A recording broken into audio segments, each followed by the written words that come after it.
Jeff and Jeremy. It's like a radiogasm. I said, hey, babe, check it out on the podcast. Apple Podcast, Google Podcast, And Spotify. all this is going viral.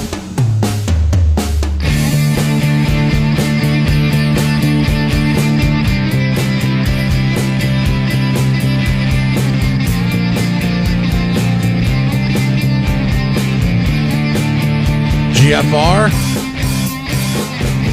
Sounds kind of like it, doesn't it? Good morning, it's Jeff and not? Jeremy. It's not. No, Oh, it's is not. it inspired by GFR? Yeah, this is inspired by GFR. I love those tracks. That we could, for some reason, we can use this, but we can't use, like... The real version. We're an American band. Is GFR one of the free stage acts? The California Blue Mistake? Oyster Cult is. Okay, BOC. BOC, yeah, it's all about the acronyms. According to a new study, men who work longer into their older age end up living longer by about 2%. Yeah, just ask the staff of 60 Minutes. Yeah, those guys, sure. I mean, they all die when they quit. It seems that working just even a few more years could end up resulting in your life expectancy going to be a little bit longer, at least by 2 years. So I don't know how that makes any sense, but I guess if you love what you do, working a little bit longer could help you live longer. But that's not the case with this study. It's just having the routine. When men don't have the routine anymore, mentally, it's caused a lot of men to suffer and end up having a shorter life at the end of the tunnel. Not me, brother. If I were to retire right now, I think I'd be fine. What would you do? I don't know. I mean, we all like the idea of retiring, right? But after a while, we might get bored. I would travel. I would start another career. You would? Why? Yeah, I want to work in either Forest Service or I want to be a game, Is the DJ a guide? Sorry, a guide. I want to be a guide. I want to be a fishing guide. Is the disc jockey to fishing guide jump one that is made often? I don't think so. I don't know if it's ever made. Maybe in the South where everybody fishes. I think DJs just work till they die, right? I mean, we don't. I don't want a wanna retirement plan, or we get. But I don't see old. myself doing this. We've known guys that are really old doing this. I don't want to do this for that long. I need to do something else. I mean, this is fine. I don't mind doing this. I like doing this. I'm just saying that there's other stuff I want to try. Eventually, one day, maybe when I retire, then I can be a fishing guide. Maybe I do a fishing guide thing for 5-10 years, and then just fully retire. But I can't just sit around and do nothing. Of course, I'm going to retire somewhere probably in the Northwest and probably on a river. And, so that's kind of what I'd like to do. The river. Because I can't just sit around. I mean, that would drive me nuts. The river's the lowest hierarchy of success when it comes to bodies of water. How do you determine that? Well, it goes ocean, lake, river. Where do you think all the water in the ocean comes from? Well, it doesn't matter. From the rivers. I'm not talking about Where where do you think the water lakes comes come from. I'm saying if you have oceanfront property, that means you arrived. Lakefront property, yeah, you've arrived a little bit. Not for me. Riverfront, you've got rednecks pulling up to your shore. Welcome home, mother. Daily. Go ahead. On a daily basis. That's right. That's me. People. That's me. Who wear shoes in the water. That's what river because you're people out standing on rocks. Well, I'm just They're saying. called river shoes. I'm saying you wear shoes in the water. I don't know if that is necessarily arrived. Now, it depends on to each their own, whatever the case is. I mean, So you want to live on the ocean? I want to live on the river. I don't want to live on the ocean. I think ocean living is far overrated. I do would rather live on a lake. Yeah. The lake living is where it's at. Like, I want to retire at Lake Nacimiento. Like, that's where, but I want lake. By the time you can retire, it'll be dried up. Lakefront will be, it'll be a mud puddle. Unless they get those desalination plants going. I'm telling you. A lake like Lake Nacimiento, preferably in like Tennessee, where the water is plentiful, because here it's not plentiful. You know that. I mean, we all know that. Everybody knows that. The West Coast knows that right now. I mean, everybody knows that there's no water anywhere. I've always known that I wanted to do this job since I was a little kid. I mean, I think I was around 10 when I figured it out, and just went that path. Have done it for a number of years, over 20 years, and I'll probably do it for another 20 years. I don't know, but when I'm done doing this, I definitely want to do something else, and I definitely think I figured it out. So I'm gonna sit there and go fishing, take people fishing every day. They can pay me for gas, maybe a little something I can help keep the lights on, and I'm good to go. And you have no idea what you want to do in part 2. Part 2 of your life. I'm on like part 5. I mean, you're on part 5? I've done so many other things. Yes. What have you done? I've known you your whole time. I mean, I started off my job out of school. Then I decided to go back to school. Then I'm not talking about this, a family thing. I mean, there's like lots of different parts to this life. I mean, this job is in no way defines who I am. I mean, it's a job. Okay, I didn't ask you that. I just said, what's the next job you want to do? I don't think there's another job I want to do. Okay. I mean, I'm thinking maybe, make the leap into podcasting because I'm fascinated by the medium. As far as, being able to tell the story that you can tell without being up against the clock like we are now. I mean, I think that's interesting. Yeah, we got to go to a break. We'll be right back. Whoa! Jeff and Jeremy in the morning. Jeff and Jeremy here. I'm just curious if anybody got the vaccine so they could do things. I just was reading a story that, and we have one of our guys here is from Illinois. He's going back to Chicago to Wrigley's Field this weekend to watch one of the games. They're allowing people that got the vaccine to come in and do the games. One of my best friends up in Washington got the vaccine just because he wants to fly. I'm like, well, you know that you can fly without having a vaccine. Some states and some countries you can't too. No, it's weird. He's like, yeah, but down the road, you wait. They're going to make it sure everybody has to have a vaccine before you get on an airplane, I bet. I'm leaving. I said, well, that's not the case right now, but okay.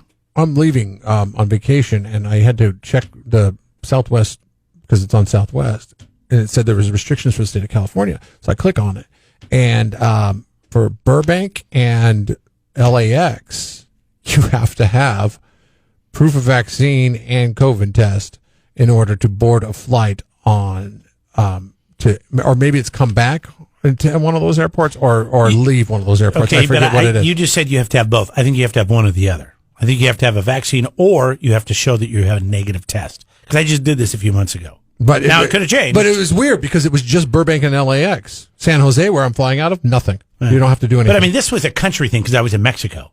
So I had to have a test within 72 hours that said I was negative to get back on the plane. Certain things were for certain countries. Yeah, they had a list of... We had to show I don't them know. There was a list of about 25 different either states or territories or countries in which they had their own policy. And I didn't click on all of them. I just clicked on California because that's the one that affects me because Florida, where I'm going, has no restrictions whatsoever at all. I have a flight in a couple of weeks up to Seattle. Washington was on that list. I should call the airlines and make sure that I'm good to go. Where are you flying into? I guess the only place you can fly into is Seattle. I'm flying into Seattle and then over to Eastern Washington. Yeah. You might be stuck. Stuck where? Stuck here? Like that movie. No! Like that movie with Tom Hanks. Where he gets stuck in the airport. Well, they're not going to let me. They're not even let me on the plane if it's Seattle. That would be the issue, right? Right. You'd be stuck in the airport like Tom Hanks. Anybody dealing with this? 805-543-3693. Those are the lines you can call or text. Has anybody found out that you had to have a vaccine to go somewhere? I haven't heard that yet on the second day now that we have opened and we don't have to wear our masks. I don't think your information is quite on point. You seem very... sure of yourself. No, I looked at it. It said LAX and Burbank, and I thought that was the strangest thing because it was only those two airports. It wasn't Orange County or whatever they call it now. I know it's not called John Wayne anymore. Okay, well look into it. It was. I'll let you know about Seattle here in a minute. And this was, and I don't know if this was a Southwest imposed restriction or if this was a California restriction, but LAX and Burbank both were restricted as far as your testing. And it didn't apply to me, so I didn't spend a lot of time thinking about it because I'm not flying out of one of those airports, but I thought it was a bit strange. And like, why those two? Why not all of them? If it's just, is that a county thing? Is that an LA County thing? Must be an LA County thing because in Orange County. But I know a lot of people are going to be traveling this summer, and a lot of people are doing it by public transportation like airplane. And so that's good to know. If you haven't got a vaccine, are you going to run into an issue with that?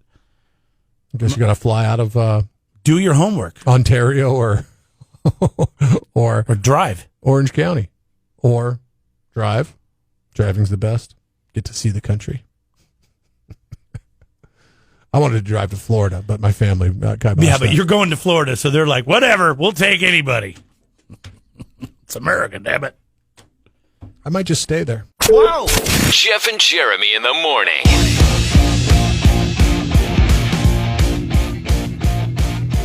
I was just reading a story about a guy that dove into Lake Michigan to get rid of his hangover, and I thought, spot on, buddy. Yeah, that's a good feeling. That's a good feeling. You can jump into cold water after the hangover. That is the best. It really helps out. Yeah, no hair of the dog. I mean, you could always take ibuprofen. I would recommend it. But whenever you can jump into really cold water, I don't know what happens, but I think something with your body, adrenaline releases because of the shock. Like, we're talking cold enough water where it's going to, like, almost knock the wind out of you. We've all... Or if you haven't done that, you really should. Because when you get out of the water, yeah, you're cold for a second, but then you feel so great. And it is one of my favorite things to do if there's water around when I'm camping, and I can do that early in the morning after having too much fun the night before. Apparently this guy did it, and he loves it so much that he's been doing it every single day. On Saturday, a crowd of friends and fans. I guess he's got fans now. This happened. When did this happen originally? Back in June. So he just goes and gets drunk on just a couple days ago. He gets blotto on Friday night, and then he jumps in the lake every Saturday. And this has accrued a following. I mean, there's musicians, there's artists, there's actors out there. I don't think he gets drunk every time now. He just plunges into the lake. He just did 365 consecutive days of jumping into Lake Michigan. Which means he jumped in year round. Which means he was doing it in the wintertime, which Lake Michigan is insanely cold in the wintertime. He's raising money, too, for music venues that fell on hard times. Good for you. You know what? Everybody should do that, right? If you can raise some money for whoever you want. Doesn't matter what anybody else cares about. Some people are doing it for this or that. This guy wants live music to come back, so he's raising money to help those businesses out until they can get music back. You're going to Florida. I bet you they're going to have live music there. Florida and Arizona, probably very similar. I went to Arizona for Memorial Day. There was no mass. It was normal. It was business as usual. It was party time. It was Memorial Day weekend. There wasn't a hotel room available. There wasn't an Airbnb available. There was no place to stay. All the campgrounds were full. I fully expect that to be the case. And so when you joke around and say you may not come back, you may literally think that way. You're coming back. I kind of think that. If there was an offer for me when I got to Florida, and I'd be like, and they're like, hey, want to move here? And be like, I would consider it. Only thing is, though, a lot of people are moving to Florida like they're moving to California, so the cost of living in Florida is going up crazy, even more so, because there before you could buy stuff on the cheap, whereas now they're inching up towards California prices, which we're kind of used to it here. But in Florida, you're not used to it. You're like, you tell people you buy a house for $500,000 in Florida, and they're like, whoa, that's crazy. Whereas here, we're at least used to it. That's kind of the way of the land. I mean, that's what it is. It's different. Just a little bit different. We get a little bit different. We get to stop in Austin. I've never been to Austin before. Well, you're just going to be in the airport, right? Just in the airport. Yeah, that's. But I went to Austin once. Barbecue. What? We actually have to it's the only time I've been in Texas. Change planes in Austin. So it's like. Is there anything worth doing in the Austin airport? What's the Austin airport like? Austin's kind of a small market to be stopping in. To be honest with you. I realize it's the capital of Texas, but still, it is a smaller town in Texas. Not Dallas, not Houston, it's not San Antonio. It's Austin. I have an answer to a question you asked me earlier when we started the show today about having a vaccine or a negative test. And now I've been texting with the airline this morning, and it did take a minute, but this woman I've been talking to, Jasmine in Seattle, she says, no, you do not need to show proof. That's not a lady. Jasmine? Yeah. Jasmine's a lady. No, Jasmine is AI. This is a real person. It's a talker bot. No, because I've talked to Jasmine before, too. Okay, fine, whatever. They got me. But it says, no, you don't need to show proof of a vaccine card or a negative test to fly up to Washington. Okay, good. It's good. And, ask her about Burbank and LAX, because those are the ones that I've... She already said goodbye. Because AI.